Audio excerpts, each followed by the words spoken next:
Hello my dear friends, कैसे हैं आप लोग। मुझे उम्मीद है कि आप सभी लोग ठीक होंगे। आज की वीडियो जो है वैदिक काल का जो अगला चरण था उत्तर वैदिक काल।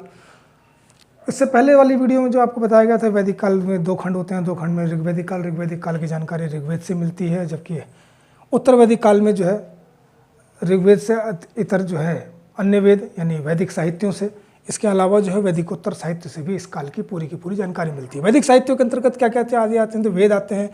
वेद हैं वेद ग्रंथ, ब्राह्मण ग्रंथ, अरण्यक ग्रंथ, वेदांत यानी उपनिषद, और जो वैदिकोत्तर साहित्य है उसमें सबसे पहले आता है वेदांग। वेदांग के 6 पार्ट हैं, शिक्षा, कल्प, व्याकरण, निरुक्त, छंद और ज्योतिष। कल्प के भी 3 पात्र हैं, सौत सूत्र, गृह सूत्र और धर्म सूत्र। इन सब के बारे में डिटेलिंग करेंगे। दूसरा स्मृति ग्रंथ, बहुत सारी मनुस्मृति वगैरह जो है स्मृति ग्रंथ भी लिखे गए। महाकाव्य में 2 महाकाव्य रामायण और महाभारत। जहाँ तक पुराणों की बात है तो पुराण जो है पुराण, ये सभी वैदिकोत्तर साहित्य में आते हैं। उत्तर वैदिक काल से इतनी सारी जानकारी मिलती है। ये जो ग्रंथ हैं ऋग्वेद, यजुर्वेद, सामवेद, अथर्ववेद, उसके बाद इनके ब्राह्मण ग्रंथ, उन्हीं के अरण्यक ग्रंथ, इन्हीं चारों वेदों से संबंधित जो है ब्राह्मण ग्रंथ भी हैं, अरण्यक ग्रंथ भी हैं और वेदांत यानी उपनिषद भी हैं। तो इनके बारे में जो है अगर तथ्यात्मक रूप से अगर देखा जाए तो बहुत सारी जानकारियाँ निकल करके आती हैं और इनसे पेपरों में जो है आप लोगों के प्रश्न जो है पूछे भी जाते रहे हैं, क्योंकि ये एक महत्वपूर्ण चैप्टर माना जाता है। जैसे अब आप जो है ये जो ऋग्वेद, यजुर्वेद और सामवेद, इनको वेद त्रयी कहते हैं। ये पहले वाली वीडियो में बताया था। आज की तारीख में अगर हम बात करते हैं कि जो है, अब आज हम बात करेंगे क्या चीज़, ऋग्वेद जो है एक जगह एक किताब आई है, उसका नाम है शतपथ ब्राह्मण। शतपथ ब्राह्मण में इसका उल्लेख मिलता है कि ऋग्वेद की जो है ऋग्वेद, यजुर्वेद और सामवेद की उत्पत्ति जो है क्रमशः अग्नि, वायु और सूर्य से हुई है। अर्थात इसकी अग्नि से, वायु से और ये सूर्य से उत्पत्ति हुई है। अर्थात ये तीनों वेदों की उत्पत्ति की जगह भी बताई गई। कहाँ? तो शतपथ ब्राह्मण में। ध्यान रहे कि वैदिक ग्रंथों में सबसे महत्वपूर्ण ग्रंथ जो है वह शतपथ ब्राह्मण ही माना जाता है। हालांकि वेदों में सबसे बेहतरीन वेद अथर्ववेद है, लेकिन अगर कहा जाए कि ब्राह्मण ग्रंथों में अगर सबसे बेहतरीन अगर कोई चीज़ अगर ग्रंथ है तो वह है शतपथ ब्राह्मण। उपनिषदों की बात अलग है, लेकिन शतपथ ब्राह्मण एक सबसे बड़ा ग्रंथ और सबसे बेहतरीन ग्रंथ माना जाता है। अब बात करते हैं जो है इन वेदों से। कल इसकी थोड़ी सी जो इसमें व्याख्या छूट गई थी। ऋग्वेद में मैंने आपको बताया था कि ऋग्वेद जो है ये पूरा ऋग्वेद जो है एक काल की रचना नहीं है और ये अलग अलग कालों में इसकी रचना तो नहीं हुई है, लेकिन जो है इसकी ऋचाओं के दृष्टा लोग रहे हुए हैं। ऋग्वेद पूरा का पूरा पद्य में लिखा हुआ है और यह 10 मंडलों में विभाजित है। और जो ऋग्वेद में जो मौलिक सूक्त हैं वो 1017 हैं, लेकिन कुल मिलाकर के जो है वो 11 जो सूक्त जो हैं वो परिशिष्ट के रूप में उसमें जोड़े हुए हैं, जिसके कारण से उसकी कुल सूक्तों की संख्या 1028 हो जाती है। जो 11 सूक्त जो परिशिष्ट के रूप में जोड़े गए हैं उनको बाल खिल्य सूक्त कहते हैं। ये पेपर में पूछे जाते हैं। जो परिशिष्ट है वो कौन से हैं तो बाल्य खिल्य सूक्त हैं, और ये 8वें मंडल में जोड़े गए हैं। ये बाल खिल्य सूक्त ही जो है ऋग्वेद के सबसे प्राचीन अंश माने जाते हैं। अब देखिए यहाँ से तथ्य निकल कर आते हैं। ये वो तथ्य हैं जो आम तथ्यों से ऊपर निकल करके आते हैं, और ये किसी न किसी एग्जाम में जब पूछे जाते हैं तब आपके मार्क्स आप अन्य लोगों से ज़्यादा गेन कर पाते हैं। बाकी साधारण जानकारियाँ आप लोगों को सारी प्राप्त ही होती हैं। ऋग्वेद में अगर मंत्रों की संख्या की जाए, अगर देखी जाए कि कितने मंत्र हैं तो 10,580 जो है उसमें जो है कुल मंत्र हैं, जिसमें 118 मंत्रों की पुनरावृत्ति भी हुई है। ठीक, जो है 2 से लेकर के 7वां मंडल यानी 10 मंडल हैं, तो उसमें से 10वां जो है 2 से लेकर के 7वां मंडल जो है वो सबसे प्राचीन माने जाते हैं। और जो है ये अलग अलग जो है ऋषियों के बनाए हुए हैं। जैसे दूसरा मंडल जो है गृहसमद ऋषि से संबंधित है। तीसरा मंडल जो है वो उसके रचयिता या दृष्टा जो है, वो रचयिता तो नहीं कहेंगे, वो दृष्टा जो है वो विश्वामित्र माने जाते हैं। चौथे मंडल के जो है वो वामदेव माने जाते हैं। 5वें के अत्रि, 6ठे के भारद्वाज और 7वें मंडल के जो है दृष्टा जो है वो महर्षि वशिष्ठ रहे हैं। 8वें के कर्ण और अंगिरस जो हैं, और पहले वाले जो पहला जो पार्ट है, पहला मंडल जो है वो कर्ण और अन्य ऋषियों के द्वारा उसके दृष्टा लोग रहे हैं। तो ये यानी कुल मिलाकर के ये सब ऋषि कुलों से संबंधित ही हुए हैं। 8वां मंडल जो था वो कर्ण और अंगिरस जो है वो एक ऋषि कुल हुआ करते थे, इनसे संबंधित हुआ है। और जो है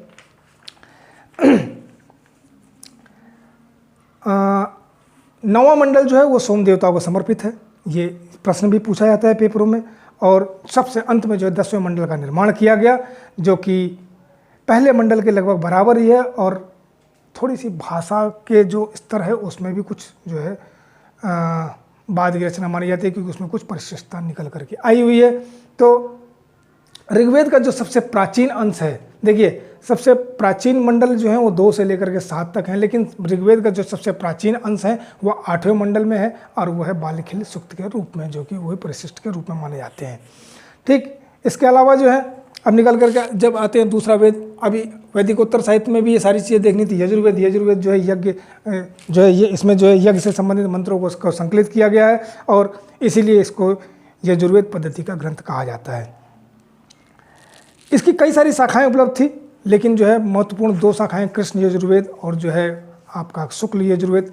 कृष्ण यजुर्वेद के अंतर्गत काठक संहिता, कपिष्ठल संहिता, मैत्रायणी संहिता और तैत्रेयी संहिता निकल करके आती है, जबकि शुक्ल यजुर्वेद जो है, शुक्ल यजुर्वेद को वाजसनेयी संहिता भी कहते हैं और इसमें केवल मंत्र भाग ही है। इसका व्याख्या जो इनकी जो व्याख्या दी है वह जो है वो ब्राह्मण ग्रंथों में जो है मिलती है। यानी आप कह सकते हैं शुक्ल यजुर्वेद का कोई ब्राह्मण ग्रंथ भी नहीं है, जबकि कृष्ण यजुर्वेद के जो है वो ब्राह्मण ग्रंथ भी हैं। अब चलते हैं, तो जो है इसके पहले जो है इन चारों जो वेद थे इनके जो वो पुरोहित हैं, उन पुरोहितों के बारे में भी आप लोगों का उल्लेख किया जा चुका है।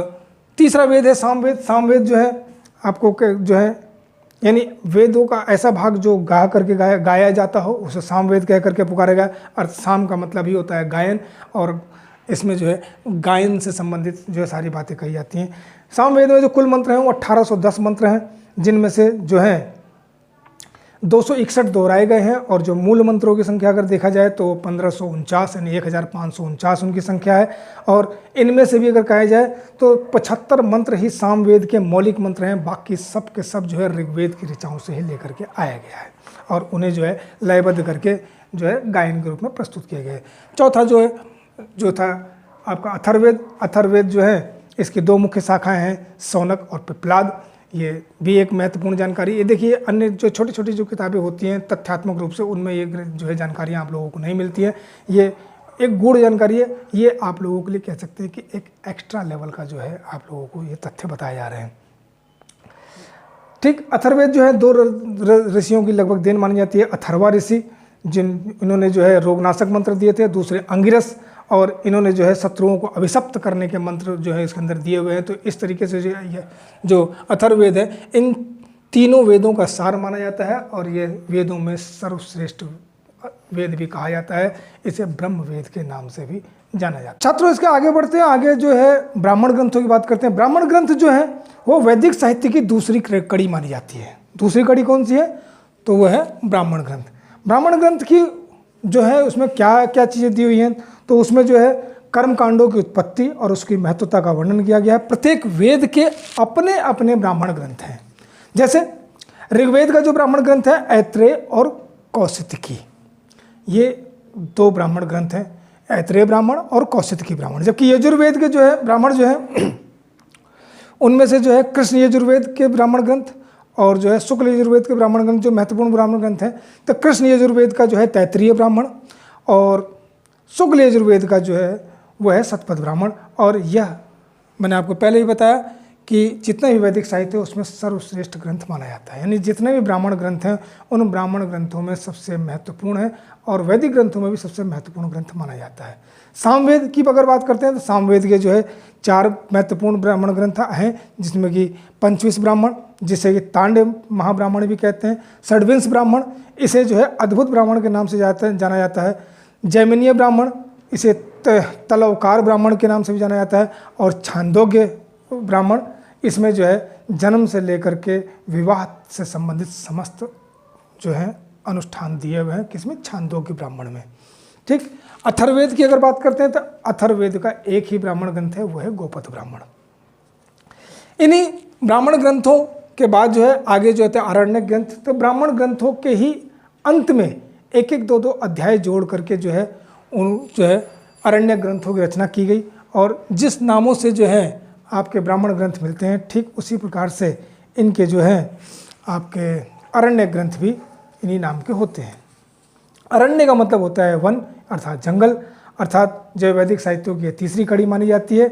और जो है इन ग्रंथों को पढ़ने के लिए एकांत वैसी जगह जैसी जगह होनी चाहिए। इसी वजह से जो है इसे, जो कि जंगलों में उपलब्ध होती है, इसी कारण से इसे जो है अरण्यक कह करके पुकारा गया।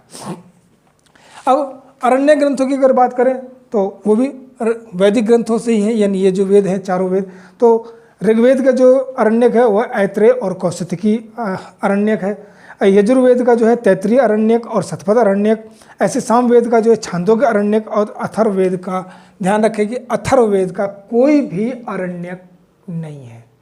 अथर्ववेद का कोई भी अरण्यक ग्रंथ उपलब्ध नहीं है ही नहीं, तो उपलब्ध कहाँ से होगा। वेदों की अंतिम कड़ी जो है वो जो है उपनिषदों को माना जाता है और उनको वेदांत भी कहते हैं। उपनिषदों की संख्या वैसे तो 108 मानी जाती है, लेकिन महत्वपूर्ण उपनिषद जो हैं जिसे वेदांत कहते हैं तो उनकी संख्या 13 ही मानी गई है। ठीक है। उपनिषद का मतलब क्या होता है? उप का मतलब समीप, निषद का मतलब होता है बैठा नहीं, अर्थात गुरु के पास बैठ करके जो प्राप्त किया जाने वाला ज्ञान जो है वह क्या कहलाता है? तो वह उपनिषद कहलाता है। उपनिषदों में जो है, इसमें जो है रहस्यवाद अपने आप में चरम उत्कर्ष पर दिखाई पड़ता है। हर वेद के भी अपने अपने उपनिषद हैं। जैसे जो है ऋग्वेद का जो है तैत्तिरीय और कौशिकी नाम का उपनिषद है।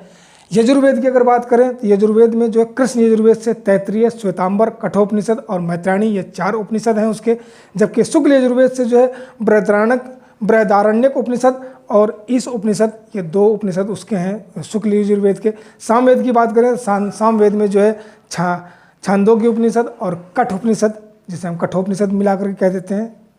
और चौथा जो वेद है अथर्ववेद का भी उपनिषद है मुंडक उपनिषद, मांडुक्य उपनिषद और प्रश्न उपनिषद जो है यह अथर्ववेद के उपनिषद हैं। मुंडक उपनिषद के बारे में आप लोग जानते ही हैं कि जो है भारत का आदर्श वाक्य जो है सत्यमेव जयते, वो मुंडक उपनिषद से ही लिया गया है, जिसे मुंडक उपनिषद कह करके पुकारते हैं।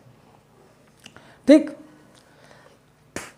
जो मैत्रेय उपनिषद है, आपका जो मैत्रेय उपनिषद है जो या मैत्रायणी उपनिषद, जो कि कृष्ण यजुर्वेद का जो है ये उपनिषद है, इसी में सर्वप्रथम जो है सांख्य दर्शन की जानकारी मिलती है। देखिए अब यहाँ पर षड दर्शन भी निकल करके आना शुरू हो जाता है। कठ उपनिषद में एक प्रश्न पेपरों में पूछा जाता है, यम नचिकेता संवाद। यम यानी यमराज और एक नचिकेता नाम के राजा हुए, इन दोनों के बीच में एक संवाद स्थापित हुआ था। तो इसका वर्णन कहाँ मिलता है? तो वह कठ उपनिषद में मिलता है, जहाँ की ब्रह्म के बारे में कुछ बातचीत की गई है। इन सभी उपनिषद ग्रंथों में सबसे प्राचीन उपनिषद जो है बृहदारण्यक उपनिषद। देखिए सबसे प्राचीन उपनिषद कौन सा है? बृहदारण्यक उपनिषद।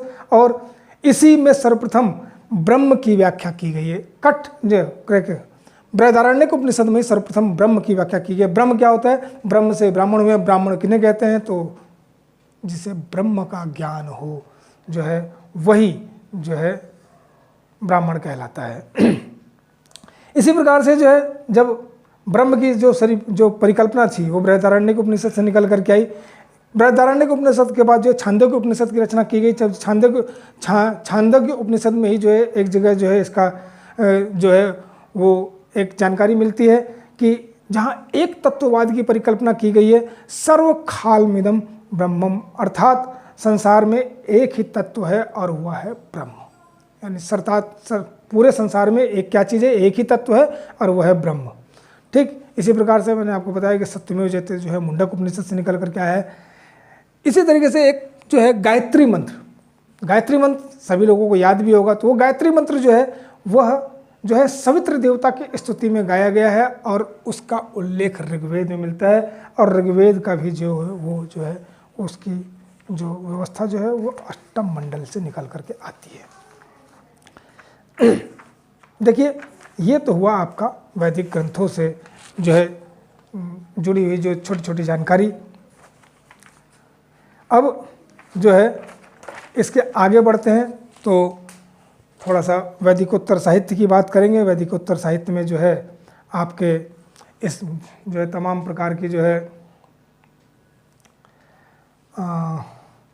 स्मृति ग्रंथ हैं, आपकी स्मृतियाँ जिसे कह सकते हैं आप। स्मृति का मतलब है जो स्मरण के आधार पर जिनकी रचना की गई है।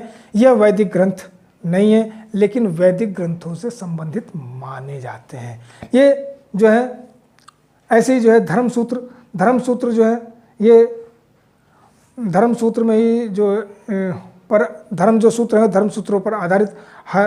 हिंदू धर्म का जो पहला कानूनी ग्रंथ जो है वह मनुस्मृति को माना जाता है। स्मृति ग्रंथ में सबसे महत्वपूर्ण जो है मनुस्मृति को ही माना जाता है। इस जो स्मृति ग्रंथों में जो है और धर्म सूत्रों में जाति, वर्ण विवाह, संस्कार, पुरुषार्थ, दाय भाग यानी बंटवारा आदि विषयों के बारे में जो है विशेष रूप से बताया गया है। प्राचीन जो प्रमुख स्मृति ग्रंथ है उसमें जो है मनुस्मृति, याज्ञवल्क्य स्मृति, नारद स्मृति, बृहस्पति स्मृति, कात्यायन स्मृति, विष्णु स्मृति और देवल स्मृति तक यानी स्मृति ग्रंथ कई सारे हैं। जबकि वैदिकोत्तर साहित्य के अंतर्गत जब हम आते हैं तो आता है आपका महाकाव्य। महाकाव्य जो है महाकाव्य जो है आपके दो हैं, रामायण और महाभारत। अगर इनकी भी अगर कार्य के काल के अगर हिसाब से अगर देखा जाए तो जो है रामायण जो है महाभारत से प्राचीन ग्रंथ दिखाई पड़ता है। रामायण जो है रामायण की अगर बात करी जाए तो रामायण जो है वह 7 कांडों में विभक्त है, 7 कांडों में यानी 7 पार्ट्स। ऐसी महाभारत जो है वह 18 महापर्वों में विभक्त है। इनके प्रश्न भी पूछे जाते हैं। देखिए यहाँ कांड है और यहाँ पर पर्व है, 18 पर्व। इसके अलावा जो है वैदिकोत्तर साहित्य में आपके पुराण आते हैं। पुराणों की संख्या जो है मुख्यतः 18 मानी जाती है और कहते हैं कि इन सब का संकलन जो है वो वेद व्यास ने किया था। तो अब वेद व्यास जी ने किया था या नहीं किया था ये तो जानकारी नहीं मिलती, लेकिन संकलन किया था, रचयिता उसके नहीं है वो। और इन सभी पुराण ग्रंथों में जो सबसे पुराना जो पुराण ग्रंथ है वो है मत्स्य पुराण। और मत्स्य पुराण जो है सबसे मत्स्य पुराण, मछली वाला पुराण, यह जो है सर्वाधिक प्राचीन पुराण माना जाता है। पुराणों में जो है ऐतिहासिक राजाओं की जो वंशावली प्राप्त होती है। इससे पहले जो है एक चीज़ वो जो है आपके जो है ये वेदांग, वैदिकोत्तर साहित्य में वेदांग एक महत्वपूर्ण है। वेदों को यानी वैदिक साहित्यों को ठीक से समझने के लिए बाद में वेदांगों की रचना की गई। वेदांगों की संख्या 6 है। शिक्षा, कल्प आपको पहले ही बताया जा चुका है। कल्प के अंतर्गत ही स्रोत सूत्र, गृह सूत्र और धर्म सूत्र आते हैं। इन धर्म सूत्रों पर आधारित फिर स्मृति ग्रंथ लिखे गए, यानी सब एक दूसरे से ये जुड़े हुए हैं। ध्यान रहे कि ये भी उत्तर वैदिक काल के बिल्कुल अंतिम चरण की बातें हैं, जहाँ से वैदिक काल जो है यानी जो वैदिक पीरियड था या वैदिक कल्चर था वो धीरे धीरे करप्ट टाइप का होने लगा और तमाम समाज में विकृतियाँ उत्पन्न होनी शुरू हो गई। अब शिक्षा किसे कहते हैं? तो शिक्षा जो है वैदिक जो स्वर हैं यानी वैदिक जो पाठ है उनको शुद्ध स्वरों का उच्चारण के लिए जो शिक्षा शास्त्र की रचना की गई। कल्प जो है कहते हैं कि जो उसके अंदर सूत्र इत्यादि लिखे हुए हैं उन सूत्रों की जो शैली होती है उन शैली के लिखे जाने के यानी जिस शैली में लिखा जाएगा उसको नियमबद्ध किया गया, उसको कल्प कह करके पुकारा गया। और इसी जो है कल्प के अंदर स्रोत सूत्र, गृह सूत्र और धर्म सूत्रों की रचना की गई है। ठीक। और ये धर्म सूत्र ही जो है क्या माने जाते हैं कि भारतीय विधि यानी भारतीय कानून के प्रारंभिक स्रोत जो है ये धर्म सूत्र ही माने जाते हैं। और उसमें भी सबसे बेहतरीन ग्रंथ जो है बंटवारे के ऊपर जो निर्धारित है वह है मनुस्मृति। मनुस्मृति में स्त्रियों के लिए प्रॉपर्टी में कोई अधिकार नहीं थे। सूत्रकारों में बहुत सारे सूत्रकार हुए हैं जिसमें गौतम, बौधायन, वशिष्ठ, आपस्तंभ, आपके सांख्यायन, गौमित्र, ये सब जो है आपके धर्म सूत्रकार रहे हैं। इन लोगों ने जो है सूत्रों की रचना की गई। इनमें भी गौतम जो ऋषि हैं, जो गौतम सूत्र जो है गौतम के द्वारा लिखा गया जो सूत्र है वह सबसे श्रेष्ठ माना जाता है। तीसरा पार्ट है इसका व्याकरण। व्याकरण जो है जो वेदों की जो भाषा थी उसको वैज्ञानिक स्वरूप प्रदान करने के लिए जो व्याकरण ग्रंथों की रचना की गई। जो है भारत में जो है प्राचीनतम व्याकरण ग्रंथों की अगर बात करी जाए तो वह पाणिनि का लिखा हुआ अष्टाध्यायी है। और जो है जिसमें पाणिनि ने भी 2 बड़े बड़े व्याकरणाचार्यों को जिसका नाम है पर्ण और उपवर्ण, ये 2 जो है व्याकरणाचार्य जिसे वैयाकरण भी कहते हैं उनके बारे में उल्लेख किया हुआ है। लेकिन इन लोगों से संबंधित कोई भी ग्रंथ आज वर्तमान में उपलब्ध नहीं है। ठीक। इसी काल से रिलेटेड अगर बात करी जाए तो पाणिनि, कात्यायन और पतंजलि, यह 3 ऐसे ऋषि हुए हैं जिनको जो है सम्मिलित रूप से मुनि त्रय के नाम से पुकारा जाता है। मुनि त्रय यानी 3 मुनियों का जो ग्रुप है उसमें पाणिनि, कात्यायन और पतंजलि आते हैं। पतंजलि आप लोग जानते हैं योग सूत्र के जो है रचनाकार वही हैं, योग सूत्र के प्रतिपादक वही हैं। तो पतंजलि भी, यानी देखिए ये एक काल में नहीं है, धीरे धीरे बहुत लंबा समय है। खाली इन साहित्यों की बात करें, क्योंकि इससे भी, इन साहित्य ग्रंथों से भी उत्तर वैदिक काल का जो अंतिम चरण की जो है काफ़ी सारी जानकारी हमें मिलती है। चौथा पार्ट है इसका निरुक्त। निरुक्त किसे कहते हैं? तो निरुक्त जो है वैदिक शब्दों का अर्थ, ज्ञान और व्याख्या के लिए, अर्थात आप कह सकते हैं निरुक्त का मतलब होता है डिक्शनरी, संस्कृत शब्दों की डिक्शनरी जो है, जिससे कि उन शब्दों का अर्थ का ज्ञान हो सके, उसे निरुक्त कह दिया गया है। और निरुक्त, जैसे आपने ऋग्वेद में एक शब्द सुना होगा कि दुहिता नामक शब्द आया है। दुहिता का अर्थ होता है पुत्री। दुहिता पुत्री, पुत्री का एक पर्यायवाची शब्द भी यह कहलाता है, क्योंकि वैदिक काल में गाय दूहने का कार्य महिलाएं यानी पुत्री ही किया करती थी, इसलिए इसे दुहिता करके कह करके पुकारा गया है। जो भारत में जो निरुक्त ग्रंथ जो है सबसे पुराना जो है, जो निरुक्त ग्रंथ जो है वो यास्क द्वारा रचित है, और उसे यास्क का निरुक्त कह करके ही पुकारा जाता है। 5वां पार्ट जो है उसका छंद। छंद जो है, जो विभिन्न प्रकार के ग्रंथों, पद्यों, जो पद्य होते हैं उनकी विशेषताओं के बारे में और लक्षणों का वर्णन किया गया है। तो छंद पर जो है सबसे पहले, सबसे प्राचीनतम पुस्तक जो है पिंगल का छंद शास्त्र, यह प्राचीनतम जो है छंद शास्त्र माना जाता है। छंद शास्त्र का सबसे प्राचीनतम ग्रंथ, उसका जो छठा जो पार्ट है वो है ज्योतिष। ज्योतिष में जो है इसे भी वेदों का अंग माना गया है। इसमें सौरमंडल और ब्रह्मांड की जानकारी दी हुई है ज्योतिष के अंतर्गत। और साथ साथ जो है कहते हैं कि पहले प्राचीनतम जो ज्योतिषाचार्य जो है वो लगध मुनि के नाम से जाना जाता है, और इन्होंने जो है वेदांग ज्योतिष नाम के ग्रंथ की रचना की थी। ठीक, अगर बात करी जाए संहिता ग्रंथों में बहुत सारी संहिताएं भी हैं, तो नारद संहिता, गार्गी संहिता जो है ये ज्योतिष से रिलेटेड ही, नारद संहिता और आपके गार्गी संहिता, ये ज्योतिष संबंधी बहुत महत्वपूर्ण ग्रंथ माने जाते हैं। पाणिनि के ने कई की जो एक ऋचा है, उस ऋचा में के अनुसार जो है ये जो वेदांग है, वेदांगों के बारे में कहा गया है कि जो है वेद का मुख ज्योतिष को कहा गया है, निरुक्त को जो है कान, कल्प को हाथ, शिक्षा को नसिका और छंद को दोनों पैर कह करके पाणिनि ने पुकारा है। इसके पश्चात जो है फिर बारी आती है आपके जो है कि आपके षड दर्शन। यहीं से दर्शन निकल करके आता है। भारतीय जो दर्शन जो है वह षड दर्शन अर्थात 6 क्षेत्रों में दिखाई पड़ता है। षड दर्शन, भारतीय दर्शन को जो षड दर्शन के नाम से जाने जाते हैं, जिसमें आर्यों की सामाजिक और सांस्कृतिक स्वरूप का उसमें वर्णन मिलता है। जिसमें वो जो 6 दर्शन जो है उनमें न्याय दर्शन, जिसके प्रतिपादक जो हैं या प्रवर्तक जो हैं वो गौतम माने जाते हैं। वैशेषिक दर्शन के जो प्रतिपादक जो हैं वो कणाद हैं। सांख्य दर्शन के प्रतिपादक कपिल। योग दर्शन के प्रतिपादक जो है पतंजलि हैं।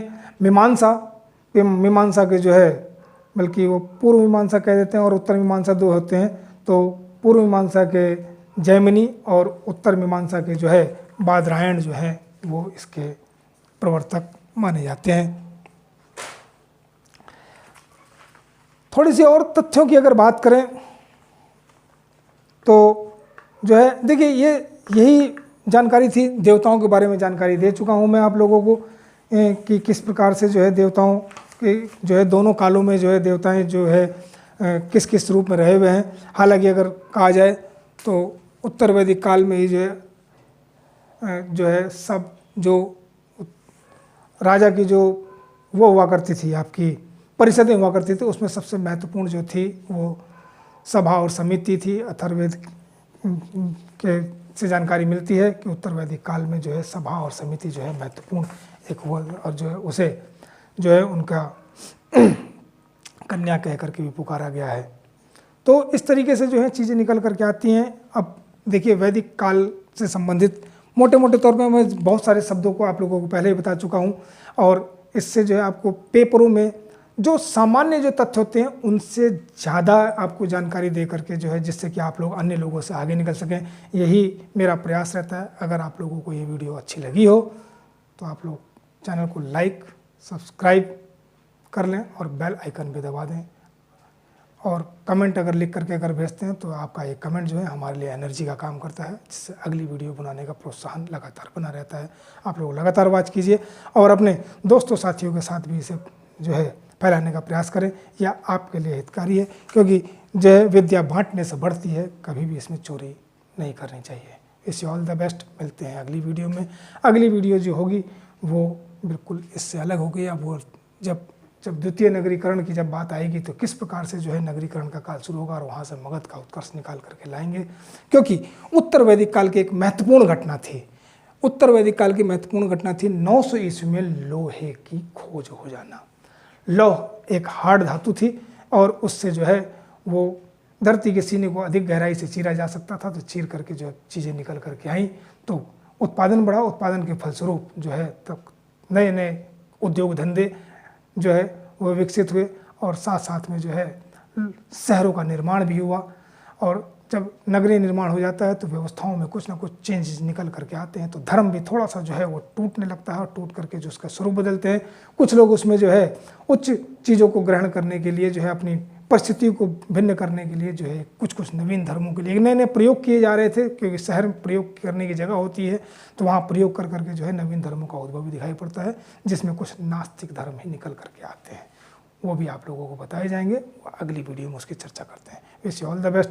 देखिए, महत्वपूर्ण प्रश्न मैंने आपको बता दिया कि कहाँ से कौन कौन से प्रश्न आते हैं, अब आप लोगों को याद करना है और इसे आप रिवाइज करते रहें। धन्यवाद।